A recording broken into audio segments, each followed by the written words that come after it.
वसल्लम के प्रेडिक्शंस ऐसे थे कि काश कोई एक भी पढ़ ले उस खानदान से कलमा तो वो जन्नत में जाएगा। इतनी फिक्र करते थे कौम को लेकर। आज दो भाई में बातचीत नहीं है, दो बहनों में बातचीत नहीं है। 50 गज की जमीन पर भाई और बहन झगड़ा करते हैं कि ये मेरा है, अब्बा मरते वक्त में मेरा नाम लिए थे। भाई कहता है नहीं, इस्लाम ये नहीं कहता, इस्लाम तो बच्चों को देता है, बच्ची को नहीं। लड़की कह रही है नहीं, मैंने खिदमत की है डैडी की, मरते वक्त में डैडी ने कहा कि ये जमीन बेटी तेरी है। इसमें झगड़ कर 8-8 साल से भाई बहनों में बातचीत नहीं, दो भाइयों में बातचीत नहीं है। नमाज के एक सफ में खड़े हो जाते हैं, कोई नमाज कज़ा नहीं होती है उनकी, लेकिन भाई बहनों में बातचीत नहीं है। तो अल्लाह को ऐसे सजदों की जरूरत नहीं है। आज इस प्लेटफॉर्म से मैं अपील करता हूं आपसे, क्या आप लोग गवाही दे सकते, अल्लाह को गवाह रखकर बोल सकते हैं कि मेरा दिल साफ है, मेरा कोई दुश्मन नहीं है? कैन यू से टुडे कि मेरा कोई दुश्मन नहीं है, मैंने सबको माफ कर दिया? जिगर चाहिए बोलने के लिए। सबसे पहले सलाम आपने इनिशिएट करना है। नमाज तो पढ़ते हैं लेकिन दिल में नफरत कई लोगों के लिए है। नमाज जरूर पढ़ रहे हैं लेकिन दिल में गंदगी भरी हुई है। इसलिए मैं हमेशा हर प्लेटफॉर्म से 2-3 बातें तो जरूर रखता हूँ। मजमा देखकर अलग अलग टॉक्स करता हूँ, लेकिन कुछ बातें मैंने तो जरूरी समझा, वो सारी बातें जरूर रखता हूँ। एक, नमाज से पहले सब वजू बनाते हैं, यस और नो? बिना वजू की कोई नमाज जिंदगी में आपने पढ़ी? कभी बचपन में पढ़ा तो पढ़ा होगा आपने, लेकिन जब से शौर आपको आया है ना, तब से आज तक आपने कोई नमाज ऐसी नहीं पढ़ी होगी जो आपने बिना वजू। हर इंसान वजू, भले नमाज 1 मिनट में नमाज का वक्त हो रहा है तो आप वो 30 सेकंड में नमाज पढ़ेंगे और 30 सेकंड में वजू बना लेंगे, क्योंकि बिना वजू नमाज नहीं पढ़ सकते आप। वजू के लिए पानी की जरूरत है, और वजू आपने पानी से कर लिया और अल्लाह की बारगाह में आप खड़े हो गए और दिल में नफरत है अपने सगे भाई के लिए, अपने नीबर के लिए, अपने बिजनेस पार्टनर के लिए, अपने रिलेटिव्स के लिए, और वो गंदगी लेकर आप अल्लाह की बारगाह में खड़े हो रहे हो। एक दफा खुद से सवाल कर लें, क्या ये इबादत काबिल कबूल इबादत हो सकती है? आपने दिल का भी वजू बनाना, जहन का भी वजू बनाना आपने। वो कैसा वजू? नमाज से पहले, वजू से पहले नियत आपने रोज करना है कि यार अब मैंने मेरे दिल को साफ किया, मेरा कोई दुश्मन नहीं है। कुछ लोग मुझसे बड़े जलते हैं लेकिन मैं उनको भी माफ करता हूँ, मैं उनको भी माफ करती हूँ। इतना दिल साफ करके आप नमाज पढ़ने खत्म खुदा की, इतना मजा आएगा वो 2 रकात की नमाज में। कभी ऐसा भी नमाज पढ़कर देखें आप लोग अपनी जिंदगी में। आज कोई नहीं, हर खानदानों में झगड़े हैं, अपनों में झगड़े हैं। हमें तो दुश्मन की जरूरत नहीं, इतने दुश्मन पड़े हैं अपने ही खानदान में। कजिन्स में हसद जलन है, नीबर्स के साथ हमारी जमती नहीं है। और उलमा ने कितनी दफा बताया होगा मस्जिद में आपको कि आप, if you have no good terms with your neighbours then you are not a true मोमिन।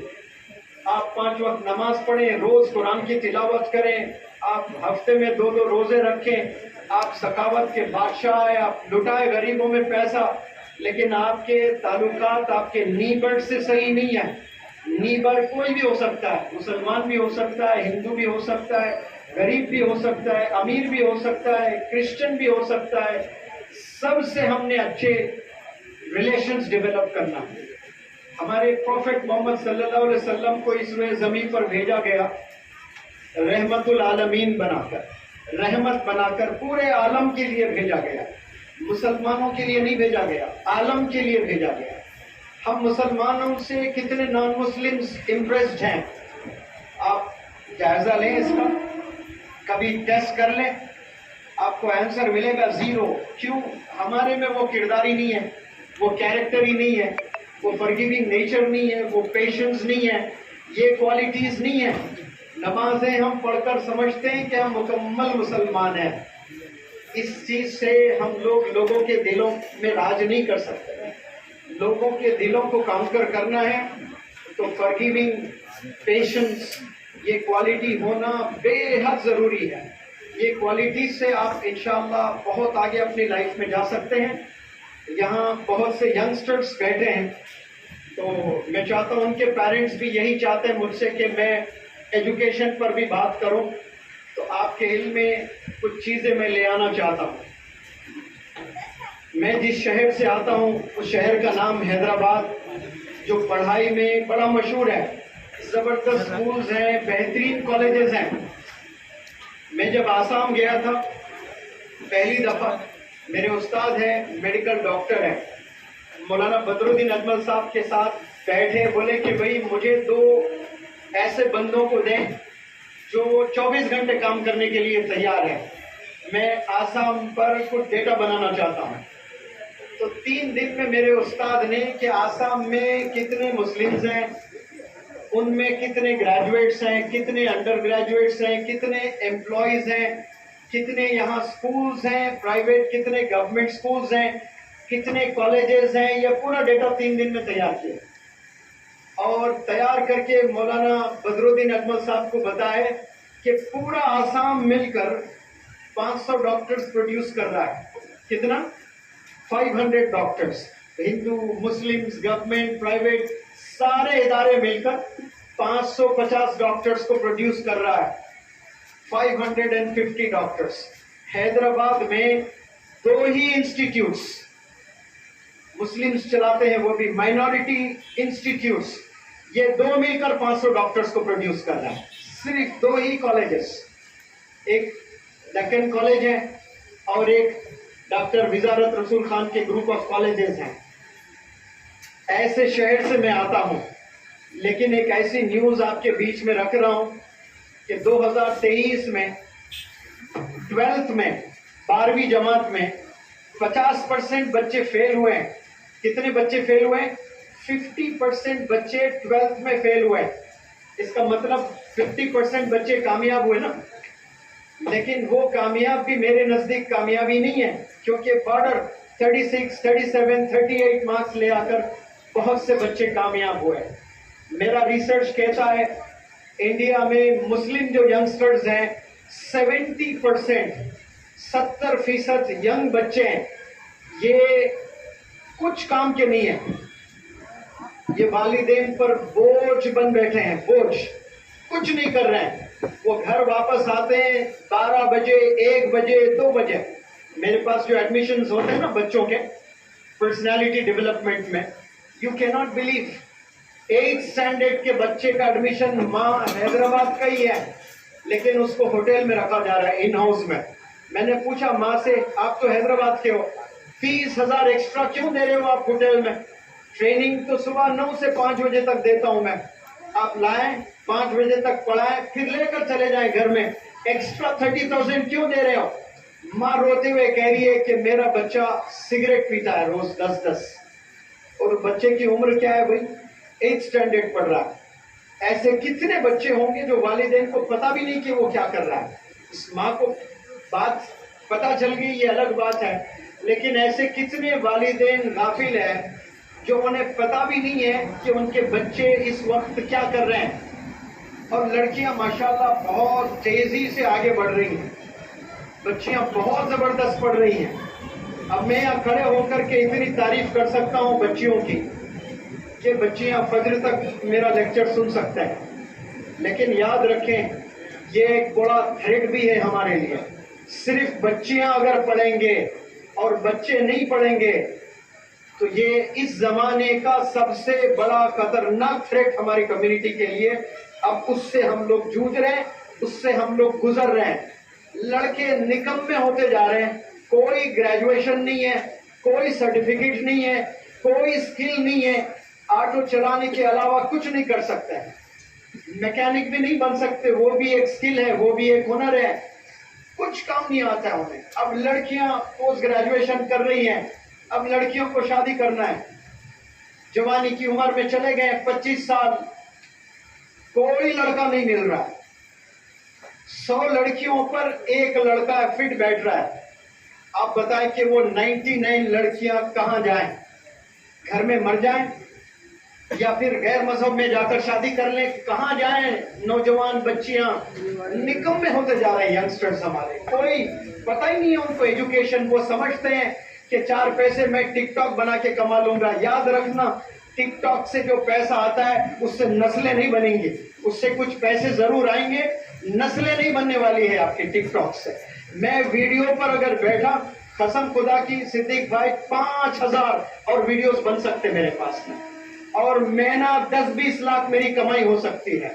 मुश्किल से कुछ वीडियोस रिलीज करता हूं, मुझे इत्मीनान नहीं होता वीडियो से कोई पैसे कमाऊंगा।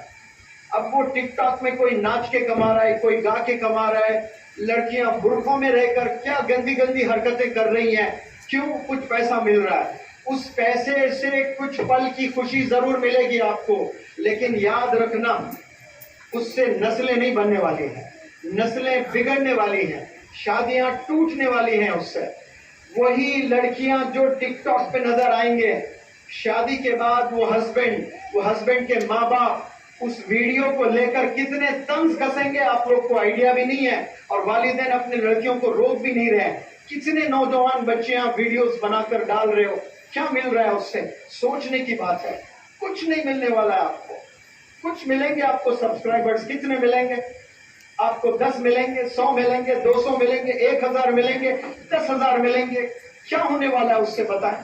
दुनिया के जितने मोटिवेशनल स्पीकर्स हैं उन्हें आप देखें, वो लोग मांगते हैं भी कि मेरे चैनल को लाइक करो, मेरे चैनल को सब्सक्राइब करो, मेरे वीडियोस को शेयर करो, लेकिन मैं आप लोग के सामने खड़े होकर गवाही देता हूं, मैंने कभी ये भीख नहीं मांगी कि मेरे चैनल को सब्सक्राइब करो।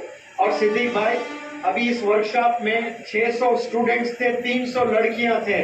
मैंने लड़कियों को हाथ जोड़कर इल्तिजा किया कि मेरी प्यारी बच्चियों, आप लोग मेरे चैनल को सब्सक्राइब मत करो, मेरे चैनल पर बिलखुसूस आपने कमेंट बिल्कुल नहीं करना है। आयशा नाम की लड़की एक कमेंट करती है, उसको देखकर वो लिखती है कि sir, I am your student, I attended the workshop of so and so year, I have learn many things. वो देखकर मेरे ही बैच का कोई स्टूडेंट फिर आपको सलाम करता है, वो सलाम हराम काम करवाएगा आपको। सुन्नत की आड़ से आप हराम काम में उतर जाते हो। मैं वो स्पीकर हूं जो लड़कियों से इल्तिजा करता हूं कि मेरे चैनल को आप लोग सब्सक्राइब मत कीजिए।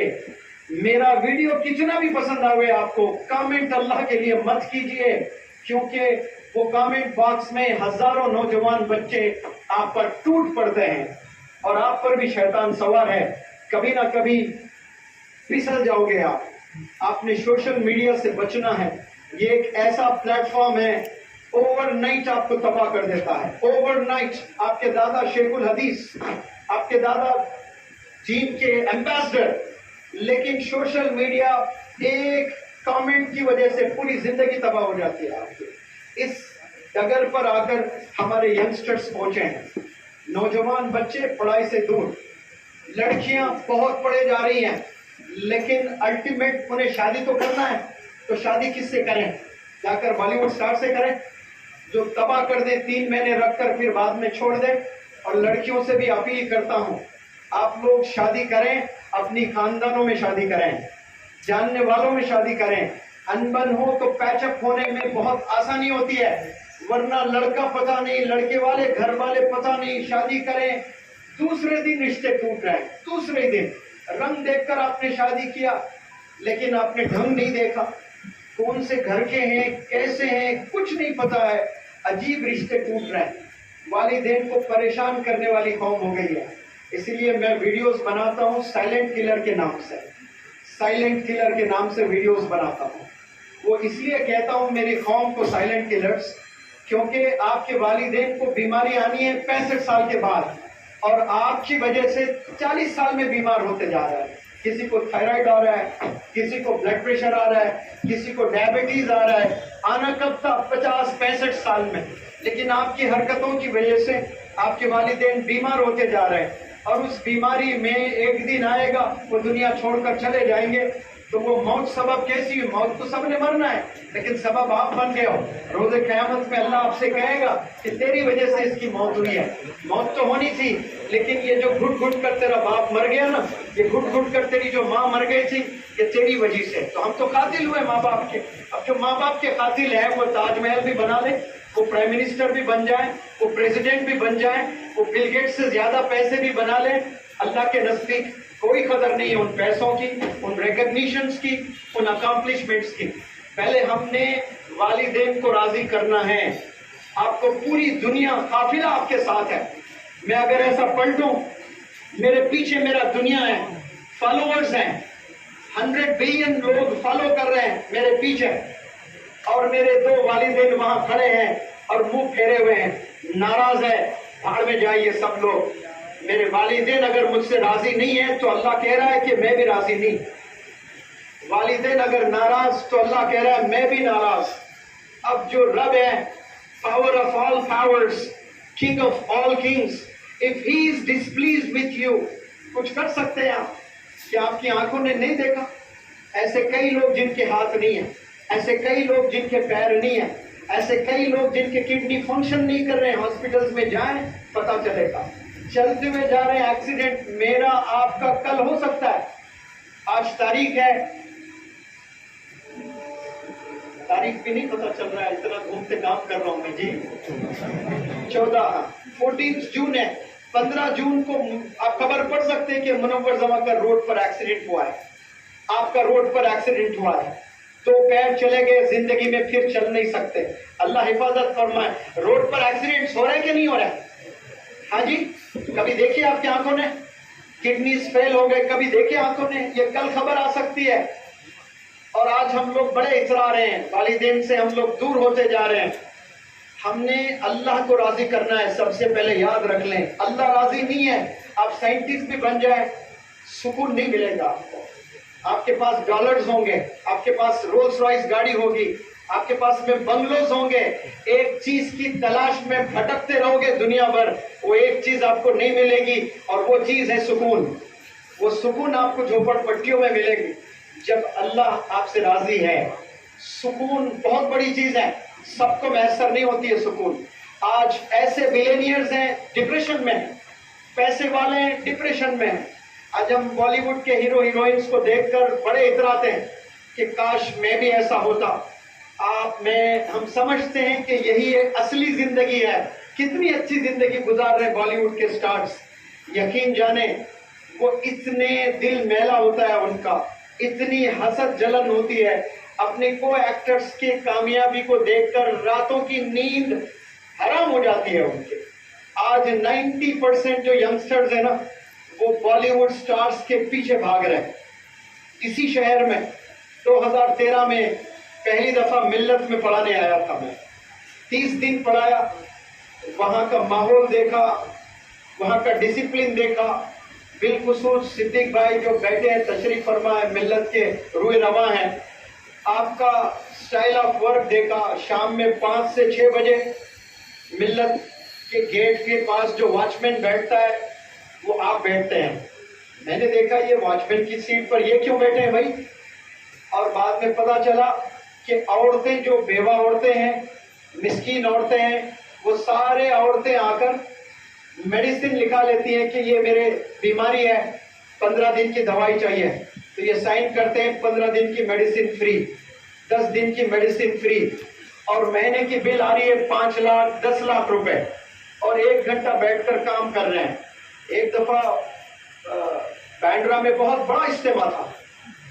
उस वक्त में मैं सिद्दीक भाई कार में जा रहे हैं, तो अचानक आपने स्टीयरिंग घुमाया, वापस जा रहे हैं। मैं पूछा कि हम तो बैंड्रा जा रहे थे। नहीं, मेरे घर के काम वाली का कॉल आया और वो रोते हुए कह रही थी कि शौहर मुझे मार रहा है। वो अल्लाह का काम है, अल्लाह किसी से भी ले लेगा, लेकिन ये अल्लाह की बंदी ने मुझे आवाज लगाए तो रोजे क़यामत में मैं जवाब दे हूँ अल्लाह। तो वो काम कोई ना कोई कर लेगा, मुझे पहले इस औरत के प्रॉब्लम को सॉल्व करना है। आकर किसको? अपने घर वाली के प्रॉब्लम को सॉल्व करने वापस आए। ऐसे चीजें न जाने कितने देखा मैंने वहां। फिर नेक्स्ट ईयर 30 दिन पढ़ाने के लिए आया, तो बिग बॉस सीजन चलता, पता है आप लोग को बिग बॉस? या नहीं देखते होंगे ना आप लोग, जानते हैं बिग बॉस? आमिर खान चलाता है एक प्रोग्राम जी। वो लड़की कह रही है गलत है, सलमान खान चलाता है। तो बिग बॉस में सिवाय सलमान खान के सारे बंदे आए हुए थे, 5 स्टार होटल में था। सिद्दीक भाई को बगैर बोले मैंने पहले कमिट कर दिया था कि वो शो की एंकरिंग मुझे करना है। यानी प्रोग्राम हो गया, उसके बाद होटल में दावतें होती हैं बहुत सी, उस दावत में 5 स्टार होटल में मुझे एंकरिंग करना था। तो मैंने सुबह में मरकज में था, मिल्लत स्कूल में पढ़ाया, मेरे भांजों को लेकर 5 स्टार होटल एंकरिंग करने गया। सोचा बहुत से स्टार्स मिलेंगे, फोटो वगैरह खिंचाएंगे सब। मैं लिफ्ट में गया तो साथ में बचपन के जो गाने हमने सुने, कुमार शानू, उदित नारायण, सब मेरे आसपास में लिफ्ट में हैं। कुछ पल के लिए समझ में नहीं आया, लेकिन जैसे होटल में अंदर दाखिल हुए, जिस हॉल में प्रोग्राम हो रहा था, कसम खुदा की अल्लाह ने ऐसी हैबत तारी कर दी मेरे दिल में, अजीब हैबत तारी हो गई। और जो भी जिम्मेदार थे उसको बुलाया कि भाई मुझे अजीब सा महसूस हो रहा है, क्योंकि मैंने वादा किया आपको कि मैंने एंकरिंग करना है तो मैं एंकरिंग जरूर करूंगा, लेकिन प्लीज कैमरा मुझ पर ना रखें, मेरी एक भी फोटोग्राफ, मेरी एक भी वीडियो की विजुअल नहीं आनी चाहिए। लेकिन एक एक सेकंड में दिल में दुआ कर रहा था कि कब प्रोग्राम हो जाए और कब भाग जाऊं मैं। और वो प्रोग्राम हो गया, वरना अगर मैं वो खुशी से कर लेता तो आज फिल्मी दुनिया में एंकरिंग करते हुए होता। और इसका मैं क्रेडिट देता हूं सिद्दीक भाई को कि आपके साथ में मैं रहा, ये ट्रांसफॉर्मेशन मुझ में आया है। तो अच्छे लोगों को अपना मेंटर आपने बनाना है। मेरे 2 लोग हैं जिनसे मैंने बहुत मुतासिर हुआ मैं, वो एक डॉक्टर रफीक साहब हैदराबाद में रहते हैं सूट बूट पर, एक सिद्दीक भाई जो कोई आलिम दीन नहीं है। आपकी जिंदगी 90 डेज मैंने आपके साथ रहा, बैठा, खाना खाया, सिंप्लिसिटी के बादशाह है, वो देखकर उस दुनिया से हट गया जो आज आप लोग को पसंद आते हैं ना, ये बिग बॉस के सीरियल्स, ये हीरोइन के डांसेस, गाने, कसम खुदा की इसमें कुछ नहीं रखा है, कुछ नहीं है। वो खुद जाकर उनके जिंदगियों में झांके, सब के सब डिप्रेशन में पड़े हुए हैं। आपको खुशी, आपको सुकून अल्लाह के दीन में ही मिलने वाला है, उसी में सुकून है, उसी में खुशी है और वही कामयाबी है। और ये वालिदैन की जिम्मेदारी है। वालिदैन बच्चों की तरबियत कब करना चाहते हैं? जब बच्चे पूरा बिगड़ जाते हैं, मुकम्मल बिगड़ जाते हैं, कि वो 3-3 डब्बी सिगरेट्स पी रहा है, तब माँ की आंख में आंसू, सब आके रोना रोते हैं, काउंसलर्स के पास जाते हैं, मोटिवेशनल स्पीकर्स के पास जाते हैं, उलमा के पास जाते हैं। तो उस लत से निकालने के चांसेस 1% होते हैं, 99% बच्चा गया काम से। आपका बच्चा कितना भी मासूम है, कितना भी अच्छा है आपका लड़का लड़की, आप एक बात से राजी हो जाए मेरी इस बात से, आपकी लड़की कितनी भी मासूम है, आपने सख्त नजर रखना जरूरी है। मेरा लड़का ऐसा नहीं कर सकता, मेरी लड़की ऐसा नहीं कर सकती। आज 70% माँ बाप ये स्टेटमेंट देते हैं, क्यों भाई? आप सल्लल्लाहु अलैहि वसल्लम का पोतरा है आपका लड़का, आप सल्लल्लाहु अलैहि वसल्लम की पोतरी है आपकी लड़की, जबकि आप सल्लल्लाहु अलैहि वसल्लम ने अपने लख्ते जिगर फातिमा रज़ियल्लाहु ताला अन्हा से कह रहे हैं, जो जन्नत की सरदार है, ये जो औरतें यहाँ बैठे हैं, इन औरतों की सरदार कौन है? फातिमा रज़ियल्लाहु ताला अन्हा, जन्नत तय। फिर भी आप सल्लल्लाहु अलैहि वसल्लम तरबियत कर रहे हैं अपने लख्ते जिगर, अपनी बिटिया की तरबियत करते हुए बता रहे हैं कि बेटा तुझे जन्नत तेरे अमान से मिलेंगे। कहीं ये खुशफहमी में नहीं रहना कि तेरा बाप नबी है और मुझे जन्नत मिल जाएगी। ये कौन कह रहे हैं? आप सल्लल्लाहु अलैहि वसल्लम कह रहे हैं। किससे? जो औरतों की सरदार है। तो फिर आप कैसे कह सकते हैं कि मेरी बच्ची ये गुनाह नहीं कर सकती है, मेरी बच्ची बड़ी मासूम है, मेरा लड़का ये कभी कर ही नहीं सकता है? कोई शिकायत कर दे उसके दुश्मन हो जाते हैं। कोई अगर आपके लड़के की शिकायत कर रहे हैं, लड़की की शिकायत कर रहे हैं, सबसे पहले वजू बनाकर 2 रकात शुक्राना करना, यार अब मेरे इल्म में तू ये बात ले आया, अब मुझे मौका दे रहा है, तू कम से कम में तरबियत कर लो। लेकिन हम उनसे झगड़ते हैं, हम उनसे लड़ बैठते हैं। अब पूरा जब बिगड़ जाता है तो वालिदैन बीमारों के शिकार हो जाते हैं, हॉस्पिटल में पड़े हुए नजर आएंगे आपको। अब से तरबियत करना है। तरबियत कब से शुरू होता है? Right from the day 1। जो बच्चे देखते हैं वही बिलीव करते हैं। वालिदैन टीवी देखे जा रहे हैं, वालिदैन गाने सुने जा रहे हैं, वालिदैन की जुबान पर गाली है, वालिदैन की जुबान से गीबत निकल रही है, और आप चाहते हैं कि मेरा लड़का शेखुल हदीस बने, मेरा लड़का फजीलतुल शेख बने। ये होने वाला नहीं है। What they see, they believe it. जो देखते हैं वो यकीन करते हैं। आप अपने बच्चों को ये चीज दिखाएं अच्छे काम करते हुए। मेरे दादा हेड काजी थे, हेड मास्टर थे, और मेरे वालिद फार्मासिस्ट थे। जिंदगी में एक दफा भी मैंने मेरे दादा, मेरे अब्बू, मेरे ताया, मेरी चचा की जुबान से एक दफा भी मैंने गाली नहीं सुनी है, नॉट ए सिंगल टाइम। शायद उसकी वजह से मेरी जुबान पर भी गाली नहीं आती है। गुस्सा कभी आता है लेकिन मैं काबू में कर लेता हूं अपने आप को, लेकिन गाली कभी जुबान पर नहीं आती है मेरी। उसका रीजन क्या है, क्यों नहीं आती होगी? क्योंकि मेरे अब्बू से मैंने कभी सुना ही नहीं, मेरे दादा से कभी मैंने सुना ही नहीं। अब जिन घर में गाली आम है कि बाप किसी को कुछ भी गाली दिया जा रहा है बेटे के सामने, तो वो बेटे की क्या तरबियत कर रहा है, यानी उसको गलत राह पर लेकर जा रहे हो। तो इन चीजों से हमने बचाना है यंगस्टर्स को। और आज जो पैसे हम लोग खर्च रहे हैं हेयर कट्स पे, एक नई हेयर कट अल्लाह का करम है, मुझे बैंड्रा के बच्चों में नजर नहीं आ रहा, एक हेयर कट जिसका नाम मैं देता हूँ चूहे तवाफ कट। यानी यहाँ से चूहे, अभी तो तवाफ का जमाना है ना, हज पर सब लोग निकले, अल्लाह कबूल फरमाए सबके हज। वो जो चूहे जाकर ऐसे ऐसे खा ले के यहाँ के सारे बाल साफ हो जाते हैं, और यहाँ एक घोंसला बनता है, चिड़ियों का घोंसला। आप देखें सारे बच्चे ऐसे ही, आपको 70% यंगस्टर्स आपको यही हेयर स्टाइल में मिलेंगे। एक जमाना था, a man is known by the company he keeps, कहते थे कि इंसान की पहचान कैसे होती है, उसके दोस्त को देखकर बताया जा सकता है। आज बच्चों का हेयर स्टाइल देखकर उसके वालिद की सोच, उसके वालिद की फिक्र, उसकी वालिद की तरबियत में बता सकता हूँ। आप कोई भी लड़के को ले आए, उस लड़के के हेयर स्टाइल को देखकर उसकी वालिद की कैसी तरबियत है ये बताया जा सकता है। आज 200, 400, 500, 1,000 रुपए गरीब बच्चों को मैंने देखा है हेयर सैलून पर खर्चते हुए। वो कोई किताब पढ़ ले, इल्म हासिल कर ले, कहां से कहां निकल सकता है। लेकिन हमारे नौजवान बच्चे, खानों में पैसा हम खर्च रहे हैं, और जो पैसा हम खर्च रहे हैं वो कपड़ों में हम खर्च रहे हैं। अभी एक कॉन्फ्रेंस, सिद्दीक भाई को भी बुलाया गया, मसरूफ थे, आए नहीं। मौलाना महमूद मदनी साहब, IAS IPS के, UPSC के कुछ ट्रेनर्स, मौलाना हुजैफा बस्तामी साहब, और मजीद कुछ लोग आए थे जो अपने फील्ड के माहिरीन थे। तो उसमें डिस्कशन चल रहा था मुसलमान कौम कहाँ जा रही है। तो मौलाना महमूद मदनी साहब बता रहे थे कोरोना के बाद सिर्फ नॉर्थ इंडिया की, यहाँ की बात नहीं कर रहा हूं मैं, नॉर्थ इंडिया की शादियों में 6 लाख करोड़ रुपए खर्चे हैं। कितने करोड़? 6 लाख करोड़।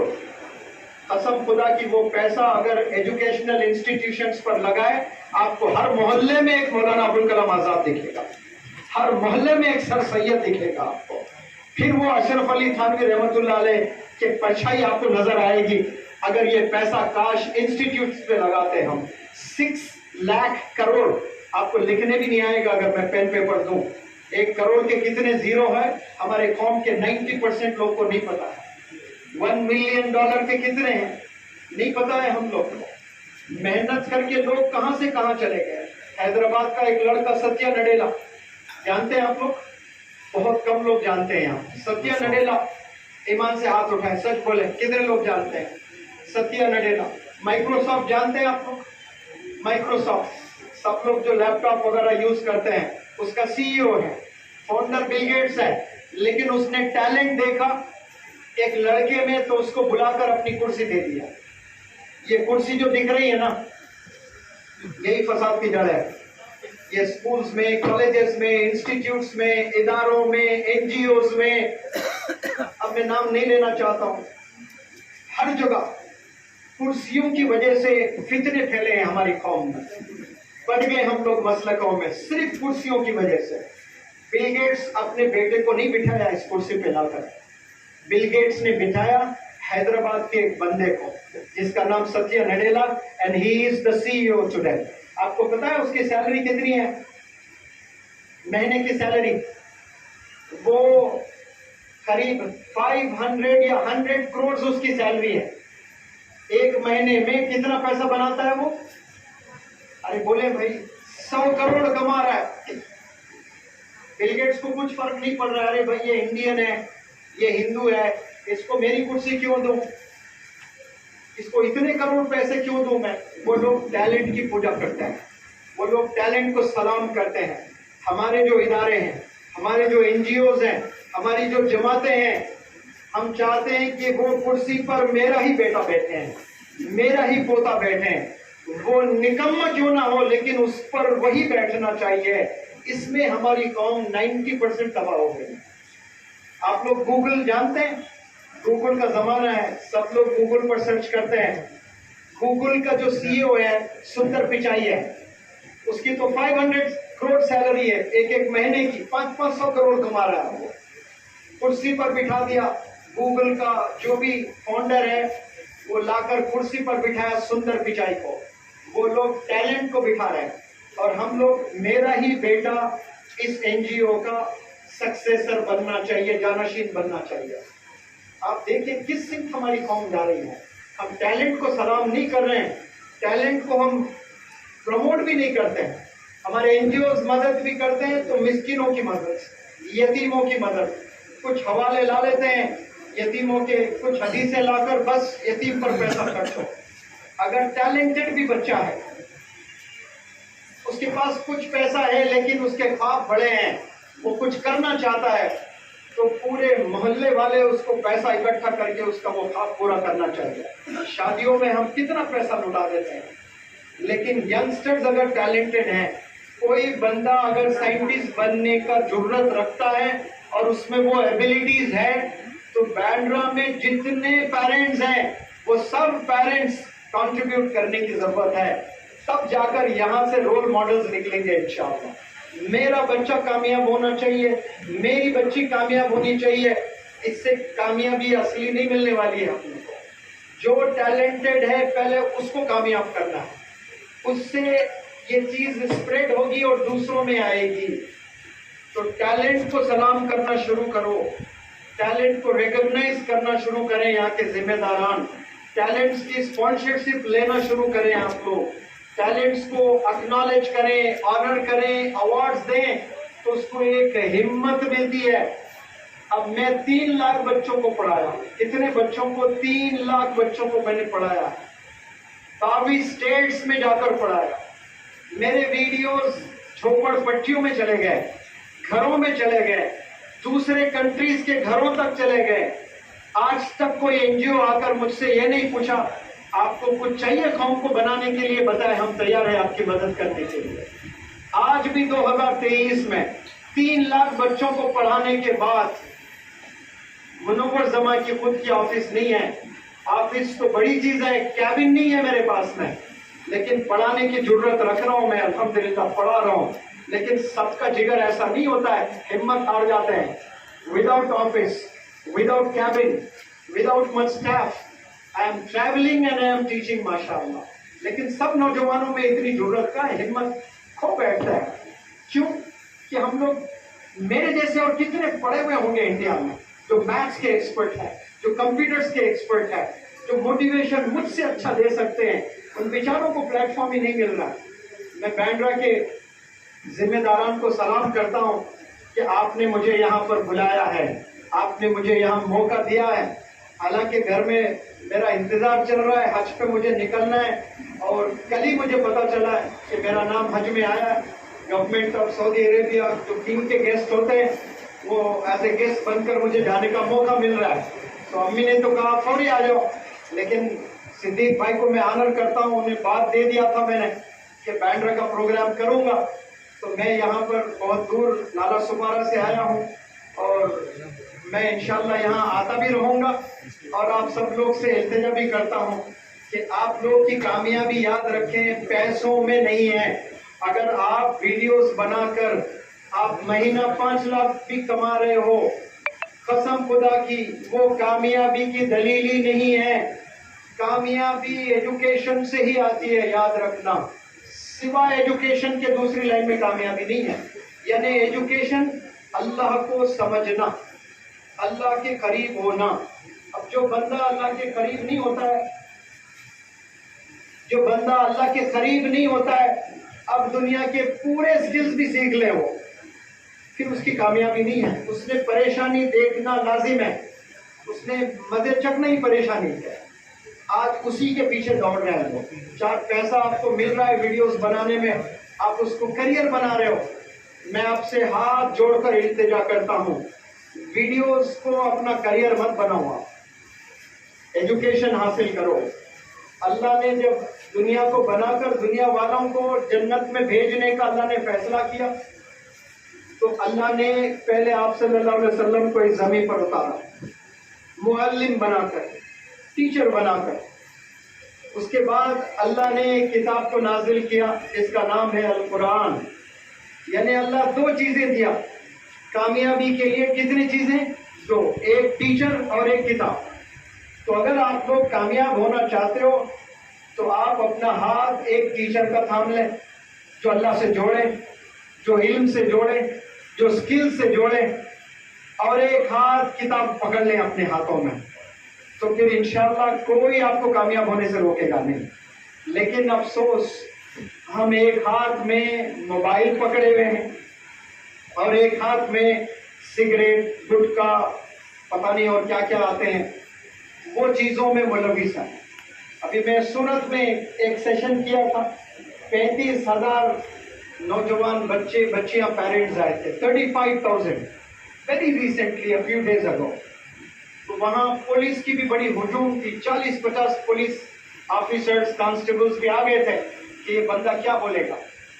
तो वहाँ पुलिस इंस्पेक्टर पोडियम में खड़े होकर पहले तो वो मेरी तारीफ किया, तारीफ करते हुए कहा कि जमा साहब आपके वीडियोस मैंने सब देखे, पहले आपको जानता नहीं था लेकिन सारे सूरत में आपके होर्डिंग्स लगे थे, तो मैंने गूगल किया, आपके बारे में पता किया, और जब आपके वीडियोस देखा तो पता चला कि कोई बंदा स्ट्रेचर पर होता है तो वो हिलने लगता है, कोई बंदा वेंटिलेटर पर होता है वो अपनी आंख खोल देता है। ये तारीफ करके रांडेर एक इलाका है सूरत में, और वहाँ कहा कि 5% नौजवान मुसलमान बच्चे ड्रग्स में इन्वॉल्व हैं। जमा साहब ये बच्चों को सुधारने के लेक्चर दीजिए अभी। अगर आपके लेक्चर से ये बच्चे नहीं सुधरेंगे, अब यहाँ से मैं उसके कलिमात बोल रहा हूँ, सुने आप लोग। उसने कहा कि आपके ये बच्चे नहीं सुधरेंगे, अल्लाह की कसम खाकर कह रहा हूँ, भगवान की कसम खाकर कह रहा हूँ, इन नौजवानों को मैं बख्शूंगा नहीं। क्योंकि ड्रग्स लेने के बाद कोई बच्चे कोई दूसरे काम के काबिल के नहीं रहते, निकम्मे हो जाते हैं। ड्रग एडिक्टेड जितने भी बच्चे हैं ना, निकम्मे कहीं के नहीं रहते हैं। ना वो किसी से शादी कर सकते हैं, शादी करें ना कोई संसार चला सकते हैं, घर चला सकते हैं, पूरी गोया जिंदगी पूरी बर्बाद है ड्रग एडिक्टेड।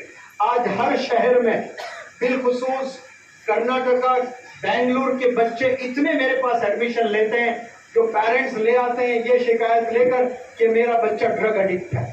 एक लड़का, सिद्दीक भाई आप वीडियोस कम देखते हैं, एक लड़का मेरे पास आया, उसके वालिद रोते हुए, वालदा रोते हुए कह रहे कि मेरा बच्चा नशे में, ड्रग में फंसा हुआ है। एक स्नेक बाइट करके आता है, सांप होता है, वो जबान पर बाइट करता है। बाइट करने के बाद थोड़ी देर के बाद वो सांप की मौत वाकई हो जाती है, और वो लड़का 72 आवर्स बेहोश पड़े रहता है। अब ऐसे नौजवान बच्चे जो 72 आवर्स बेहोशी हालत में जिंदगी गुजर रही है, तो मैं उस लड़के से पूछा कि बेटा आप 72 आवर्स बेहोश होते हो ये स्नेक बाइट लेकर, उस वक्त में आपके वालिदैन भी क्या ये स्नेक बाइट करवा लेते हैं? तो बोले नहीं नहीं, मेरे वालिदैन बड़े अच्छे हैं। मैंने कहा अगर अच्छे हैं तो फिर वो 72 आवर्स कहाँ मर गए थे? वो लोग क्या करते हैं जब आप बेहोश पड़े होते हैं, नहीं नहीं, हम लोग पिकनिक एक्सकर्शन करके ओयो के रूम्स बुक कर लेते हैं और जाते हैं। मैंने कहा चलो 3 दिन एक्सकर्शन के नाम से आप घर से गायब हो गए, लेकिन वालिदैन क्या इतने बेखबर कि फोन का जमाना है, वीडियो कॉल्स कर सकते हो आप। 15 मिनट अगर आपकी लड़की कॉलेज से लेट से आ रही है ना, आपने कहना वीडियो कॉल करिए, मैं देखना चाहती हूँ। शक करें, रोज करें, 365 दिन करें। वो आकर आपकी लड़की बोलेगी, mom don't you have confidence in me, don't you trust me, मुझ पर आपको यकीन नहीं है। तो आपने अपने बच्चों को समझाना, बेटा तुझ पर मेरी जान कुर्बान, 100% यकीन है, लेकिन तेरी उम्र पर मुझे कोई यकीन नहीं है। तुझ पर जो शैतान सवार है ना, उस पर मुझे कोई यकीन नहीं है, और जो माहौल है उस माहौल पर मुझे कोई एतबार नहीं है। तो मेरी बेटी, मुझे यकीन जरूर है, लेकिन तुझ पर शैतान भी सवार है, माहौल भी बिगड़े जा रहा है, उस माहौल से मैं इत्मीनान बख्श नहीं हूँ। आज आप लोग कॉलेज में भेजते हैं बच्चियों को, बच्चियां कॉलेज से कहां कहां जाती हैं आपको आइडिया तक नहीं है। अभी मेरे वर्कशॉप में, अभी समर वेकेशन में 2 लड़कियां हैदराबाद की, वो वर्कशॉप ऑडिटोरियम में क्लास ले रही हैं। एक लड़की ऑडिटोरियम से बाहर गई वॉशरूम के नाम से, अब वो 5 मिनट तक वो लड़की आई नहीं थी। तो मेरा जो भांजा इंचार्ज है वो बड़ी कड़क नजर रखता है सब पर, तो वो जाकर देखा वो लड़की 5 मिनट में वापस आकर क्यों नहीं बैठी ऑडिटोरियम में। तो पता किया कि वो लड़की कौन है, मालूम हुआ कि उस लड़की के साथ और एक लड़की आती है, वो सगी बहन है। तो उस बहन को बुलाया गया कि आपकी बहन कहाँ है, वो वॉशरूम गई है, चलो वॉशरूम में नहीं है। फिर वो बहन बोल रही है कि नहीं नहीं, वो दोस्तों से मिलने गई है। दोस्तों से कौन, मेल या फीमेल फ्रेंड्स? तो बोली नहीं, फीमेल फ्रेंड्स। तो मेरे भांजे ने झूठ कहा, मेरे पास फोटो है, कहाँ बैठी है आपकी बहन, हम वीडियो निकाले हैं, अब बताओ सच सच। तो वो बड़ी बहन बोल रही है कि मेरी छोटी बहन बॉयफ्रेंड से मिलने गई है, और वालिदैन भेजे किसके लिए, कैरेक्टर डेवलपमेंट की क्लासेस के लिए, और बड़ी बहन छोटी बहन को बॉयफ्रेंड से मिलने के लिए भेज रही है। तो बड़ी बहन गोया उसकी जिंदगी तबाह कर रही है जिना कराकर। वो बड़ी बहन बहन नहीं है, ये बहनों में बहुत होता है, बहन एक दूसरे को सपोर्ट करते हैं और जिना करवाते हैं, और कैसा बड़ा गुनाह है ये जिना। और ये वालिदैन को नजर रखना है, आपने मोबाइल मैसेजेस पढ़ना है, आपने मोबाइल रैंडमली लेना है। कभी कॉलेज पर अचानक चले जाएं, 4 बजे कॉलेज छूटता है लड़की का, 4 बजे दूर खड़े होकर देखें, पीछे फॉलो करें कि मेरी लड़की कैसे घर आ रही है। साल में अगर ऐसा आप 40 दफा नहीं कर रहे हो, मेरी इन बातों को याद रख लो, खून के आंसू रोने वाले दिन आएंगे, अल्लाह हिफाजत फरमाए। अगर आपकी नौजवान लड़की, नौजवान लड़का कॉलेज जा रहा है और वालिदैन चाहते हैं कि मेरे बच्चों की अच्छी तरबियत हो, मिनिमम कह रहा हूं मैं, मिनिमम 40 दिन आपने दूर से, अगर बच्चे को पता भी चल जाए आप जासूसी कर रहे हो, हाँ मैं जासूसी कर रहा हूं और मैं करता रहूंगा, ये बताएं आप लोग। भले वो 3 दिन खाना ना खाए कोई बात नहीं, लेकिन मेरा बच्चा नाराज हो जाएगा, डिप्रेशन में चला जाएगा, ये डर कर आप उसको, वो जैसा जीना चाहता है वैसा जिंदगी आप अलो कर रहे हैं उसको जीने में। तो याद रखें, एक एक लड़की के 20-20 बॉयफ्रेंड्स होते हैं इस जमाने में, 20-20 बॉयफ्रेंड्स। मैंने वो लड़कियों को देखा जो ग्लव्स पहने हुए हैं, बुर्का पहने हुए हैं, आई बॉल्स के अलावा कुछ नजर नहीं आ रहा है, मेरे वर्कशॉप में कुछ नजर नहीं आ रहा है, पहली रो में बैठी हुई है और मुझे घूरे जा रही है, मेरे अलावा किसी को नहीं देख रही है। एग्जाम में ग्रामर ऐसा टफ टेस्ट लेता हूं मैं, कामा के मार्क काटता हूं, फुल स्टॉप नहीं तो मार्क काटता हूं, कैपिटल लेटर नहीं तो मार्क काटता हूं, इतना स्ट्रिक्ट ग्रामर का टेस्ट होता है, उसमें 99.75 मार्क्स आ रहे हैं उसको हर हफ्ता। और पता ये चल रहा है कि वो लड़की 10-10 बच्चों से चैटिंग कर रही है, उसी क्लास में चैटिंग कर रही है। और हमें पता चल गया, लड़के को बुलाया मैंने कि कोई चक्कर चल रहा है आपका इश्कबाजी का। उसने कहा कि नहीं सर, हमारे पास में फोन्स होते हैं। मैंने कहा अगर फोन में दिखाएं तो नहीं सर बिल्कुल भी नहीं, ले आओ फोन आपका। फ़ोन चेक करें तो लड़की से बिल्कुल चैटिंग है, गंदी गंदी बातें हैं। तो मैंने वो फ़ोन लिया, उसको अपने कमरे में भेज दिया, फिर लड़की को बुलाया। वो लड़की की हमेशा तारीफ करता था, वो तो खुशी से भाग कर आई, कैबिन में आकर बैठी। मैंने कहा कि कैसा चल रहा है? Sir everything is going good माशाल्लाह, आई एम लर्निंग वेल। उससे पूछा मैंने कि किसी से आप चैटिंग करती हो लड़कों से? नहीं सर पहले करती थी, लेकिन आपके वीडियोस जब से देखने लगी सब ठीक हो गया, अब मैं किसी से बात नहीं करती। मैंने कहा कि बेटा सोचो, मैं आपको 30 सेकेंड्स दे रहा हूँ, सोच कर जवाब देना। नहीं सर किसी से चैटिंग नहीं है मेरी। मैंने कहा अल्लाह का वास्ता देता हूँ, रसूल अल्लाह सल्लल्लाहु अलैहि वसल्लम का वास्ता देता हूँ, और 60 सेकेंड्स देता हूँ। 60 सेकेंड के बाद फिर वही क्वेश्चन मैं आपसे पूछूंगा। तो फिर 60 सेकेंड के बाद सवाल करता हूँ उस लड़की से, और वो लड़की कहती है कि सर मेरी किसी से चैटिंग नहीं है। फिर मैं उस लड़के का फ़ोन मेरे जेब से निकाल कर दिखाता हूँ, उसकी चैटिंग, रोने लगती है। और मैं उससे कहता हूँ आवाज़ में कि do not cry crocodile tears, मेरे आगे मगरमच्छ के आंसू नहीं रोना। ये आप कितने बच्चों को बिगाड़ रही हो, और जो लड़के को आपने बिगाड़ा पता है आपको? उलमा अपने जेब से पैसे इकट्ठा करके उस लड़के को स्पॉन्सर कर यूपी से मेरे पास भेजे थे। कौन स्पॉन्सरशिप किए थे? उलमा अपनी कड़ी मेहनत के पैसा, क्योंकि वो यंगस्टर बहुत अच्छा कर रहा था, लेकिन एक लड़की तबाह कर दी उसको। ऐसे न जाने एक एक लड़की 10-10 बच्चों से चैटिंग कर रही है, और घर में आकर ऐसा बिहेव करती हैं जैसे उससे अच्छी लड़की इस पूरी जमीन पर कोई है नहीं। ये जमाने की खराबी है, आपके लड़के लड़कियों की खराबी नहीं है, ये सोशल मीडिया की खराबी है। जो पिछले 100 साल में जितनी तबाही यंगस्टर्स में नहीं हुई है, कसम खुदा की, उतनी तबाही ये पिछले 5 साल में हो गई है। मेरी इन बात को आज के इस प्रोग्राम में अगर आप कुछ बात लेकर जाना चाहते हो आपके घर, टेक होम जिसको कहते हैं, इस बात को लेकर जाए। पिछले 100 साल में जितना यंगस्टर्स तबाह हुए, उतना सिर्फ लास्ट 3 से 5 साल में तबाह हो गया, और आने वाला जमाना और खतरनाक जमाना है।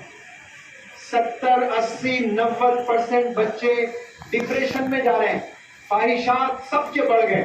आज से 30 साल पहले बच्चे पढ़ाई में जो मुलविस नहीं थे, यानी पढ़ाई नहीं पढ़ना चाहते थे, लेकिन जिंदगी को बसर कर लेते थे, ख्वाहिशात नहीं थे उनके। आज झोपड़पट्टी के बच्चे को भी आईफोन चाहिए, चाहिए कि नहीं चाहिए? सबको स्मार्टफोन चाहिए, सबको बाइक चाहिए। एक्सपेक्टेशंस जब बढ़ जाते हैं ना, और वो एक्सपेक्टेशंस फुलफिल नहीं होते हैं आपके, वही मूवमेंट से आप डिप्रेशन में जाना शुरू हो जाते हैं। और डिप्रेशन एक ऐसी बीमारी है जिसकी दवा आज तक कोई डॉक्टर ने नहीं बनाया है। कैंसर की दवा है, डायबिटीज की दवा है, थायराइड की दवा बन रही है, हर बीमारी की दवाएं कुछ तो कुछ डॉक्टर्स बना रहे हैं। डिप्रेशन की कोई दवा नहीं है। डिप्रेशन की एक ही दवा, नींद की गोली खिलाकर बस सुला देते हैं आपको। और डिप्रेशन आने के बाद इंसान में क्या कैफियत होती है पता है आप लोग को? दिन में 10 बार सुसाइड करने के ख्यालात आते हैं। और डिप्रेशन में कब जाता है इंसान? जब वो चीज चाहता है और वो चीज नहीं मिलती है, और बार बार यही सोचता है कि मेरे अब्बू जालिम है, मुझे एक बाइक नहीं दिला पाए, मेरे अब्बू जालिम है, एक आईफोन नहीं दिला पाए, क्योंकि मेरे दोस्तों के पास आईफोन है, मेरे दोस्तों के पास में स्पोर्ट्स बाइक है। अरे नौजवानों, ये ख्याल क्यों नहीं आ रहा है कि मेरे अब्बा झोपड़पट्टी में रहते हैं, मैं उन्हें मेरे जाती पैसों से एक बंगलों में गिफ्ट करूंगा, मैं उन्हें हज और उम्रा पर ले जाऊंगा, मैं उन्हें वर्ल्ड टूर पर ले जाऊंगा, मेरे अब्बू को मैं नेक्स्ट 2 साल 3 साल में आईफोन गिफ्ट दूंगा। ये भी तो ख्याल आ सकता है ना नौजवानों को। लेकिन नौजवानों की क्या ख्वाहिशात है कि मेरे अब्बा ने मुझे आईफोन दिलाना है, मेरे अब्बा ने मुझे स्पोर्ट्स बाइक दिलाना है। सोच कैसी है नौजवानों में, और ये डिप्रेशन में जाते हैं। डिप्रेशन में जाने के बाद वापसी नहीं है, याद रख लें। अल्लाह ने आपके किस्मत में रखा है वापसी तो वापसी, वरना उसकी कोई दवाई नहीं है। रोज 10 बार मरने के ख्याल आते हैं। और डिप्रेशन में कब जाता है इंसान? पढ़ाई से दूर, अपने गोल से दूर, ऐसे 3-4 बच्चों के साथ उसकी जिंदगी गुजर रही है, गंदे बच्चों के साथ पूरी जिंदगी तबाह हो गई है। और एक बात नौजवान बच्चे बच्चियों से मैं अर्ज करना जरूरी समझता हूँ, आपके वालिद जितने भी पेरेंट्स यहाँ पर हैं वो भी सुन लें। आप दीनी घराने से हैं, आपके दादा आलिम दीन, नाना आलिम दीन, और दीन में पूरी जिंदगी कट गई है आपके खानदान वालों की। आप बुखारी शरीफ पढ़ाते हैं, आप फजीलतुल शेख है, आप शहर के काजी है, और घर में दीन 24 आवर्स जिंदा है।